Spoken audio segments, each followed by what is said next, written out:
نبی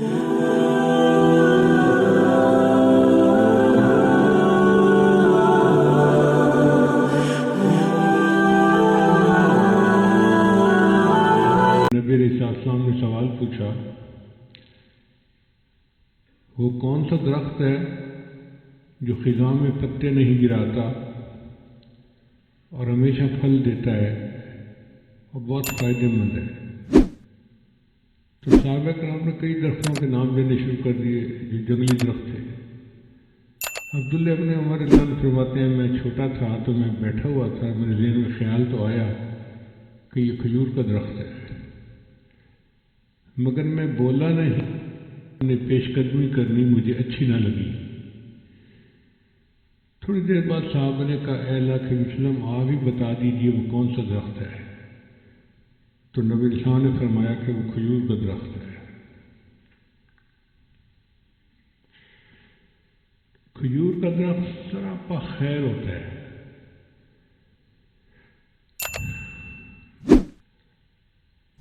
ہر جزو انسان کے لیے فائدہ مند اور نفع مند ہوتا ہے۔ اس کی جڑوں سے رسیاں بنائی جاتی ہیں، اس کے پتوں سے ٹوکریاں، چٹائیاں بنائی جاتی ہیں، اس کی شاخیں جو ہیں وہ چھت کا کام دیتی ہیں، اور اس کا شہقیر جو ہے وہ بھی چھت میں کام آتا ہے۔ پھر اگر کچی کھجور کھائیں تو بھی کھائی جاتی ہے، اور اگر پکی ہوئی کھائیں تو پھر اور بھی بہتر ہے، اور اگر چھوارا بنا لیا جائے تو پھر تو پورا سال کام آتی ہے۔ اور آج کل تو کھجور کے اور بھی کئی پروڈکٹ بن گئے ہیں۔ پانی میں اس کا شربت بنایا جاتا ہے جس کو نبیذ کہتے ہیں، یہ نبی علیہ السلام کی مبارک سنت ہے۔ کھجور سے سرکہ بھی بنایا جاتا ہے، کھجور کا ملک شیک بھی بنایا جاتا ہے۔ آج کل تو مدینہ طیبہ میں کھجور کی گٹھلی نکال کر اس میں بادام ڈال کر دیتے ہیں، کیک بنائے جاتے ہیں، بسکٹ بنائے جاتے ہیں۔ اتنے کھجور کے پروڈکٹ بن گئے ہیں کہ بندہ حیران ہوتا ہے۔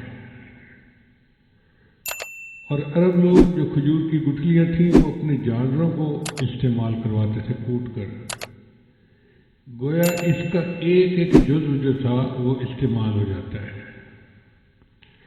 یہ مثال ہے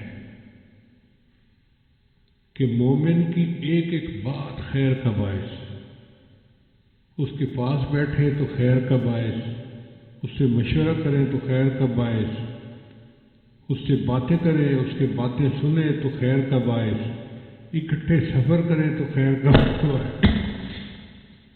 مومن اپنے گھر والوں کے لیے خیر کا باعث، پڑوسیوں کے لیے خیر کا باعث، بازار والوں کے لیے خیر کا باعث۔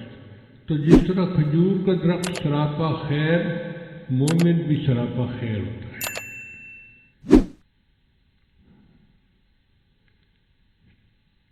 چنانچہ حدیث مبارکہ میں ہے کہ مومن کی مثال کھجور کے درخت کی طرح ہے، اگر آپ اس کے قریب بیٹھیں گے تو وہ آپ کو فائدہ پہنچائے گا، اگر کسی معاملے میں اس کے ساتھ شریک ہوں گے تو وہ آپ کو فائدہ پہنچائے گا، اگر آپ اس سے مشورہ کریں گے تو وہ آپ کو فائدہ پہنچائے گا، اگر آپ اس کی ہم نشینی اختیار کریں گے تو وہ آپ کو فائدہ پہنچائے گا، اور اس کے سارے پانی پر مبنی ہے۔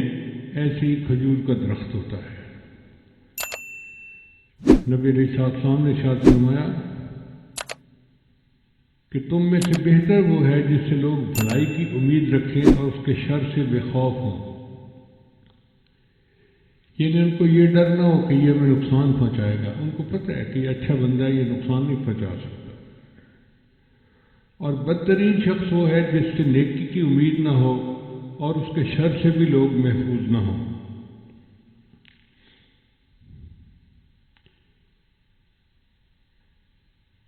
راغب اصفہانی نے لکھا ہے کہ میں نے ایک دیہاتی سے پوچھا کہ تمہارے پاس کون سے اموال ہیں؟ اس نے کہا کھجوروں کے باغات ہیں۔ میں نے کہا تم نے اونٹ کیوں نہیں رکھے؟ اس نے جواب دیا کہ کھجور کی شاخیں ہمارے لیے ایندھن ہیں، اس کا تنا ہمارے لیے چھت ہے، اس کے پتے ہمارے لیے رسی ہیں، ٹہنیاں ہمارے لیے ٹوکریاں ہیں اور اس کا پھل ہمارے لیے غذا ہے۔ چنانچہ لقمان علیہ السلام نے اپنے بیٹے سے فرمایا کہ اے بیٹے، ایمان کے بعد سب سے بڑی نعمت یہ ہے کہ آپ اپنے لیے نیک ساتھی تلاش کر لیں، کیونکہ نیک ساتھی کھجور کے درخت کی طرح ہوتا ہے۔ اگر آپ اس کے سائے میں بیٹھیں تو وہ سایہ دے گا، اگر آپ کو جلانے کے لیے لکڑی چاہیے تو وہ ایندھن مہیا کرے گا، اور اگر آپ اس کا پھل کھائیں گے تو اسے عمدہ پائیں گے۔